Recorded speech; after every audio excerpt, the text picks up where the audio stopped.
அகஸ்தியர் அருவியில் கடும் வெள்ளப்பெருக்கு ஏற்பட்டுள்ளது. காரையார் அணைக்கு நீர்வரத்து 7300 கன அடியாக அதிகரித்துள்ள நிலையில் அகஸ்தியர் அருவியில் சுற்றுலா பயணிகள் குளிக்கவும் அருவி பகுதிக்கு செல்லவும் தடை விதிக்கப்பட்டுள்ளது.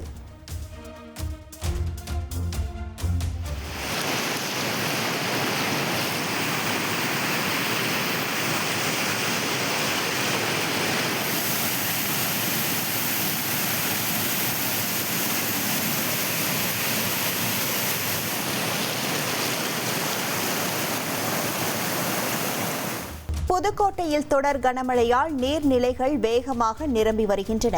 மாவட்டத்தின் பல்வேறு பகுதிகளில் கனமழை பெய்தது. இதனால் தகப்பன்குளம், அப்பன்குளம் போன்ற நீர்நிலைகள் நிரம்பி உபரி நீர் வெளியேறி வருகிறது. இனி செல்லும் இடமெல்லாம் செய்தி. தந்தி டிவியின் வாட்ஸ்அப் சேனலை ஃபாலோ பண்ணினா செல்ல இருக்கும் இடமெல்லாம் செய்தி. இதோ QR கோட் இப்பவே ஸ்கேன் பண்ணுங்க, ஃபாலோ பண்ணுங்க.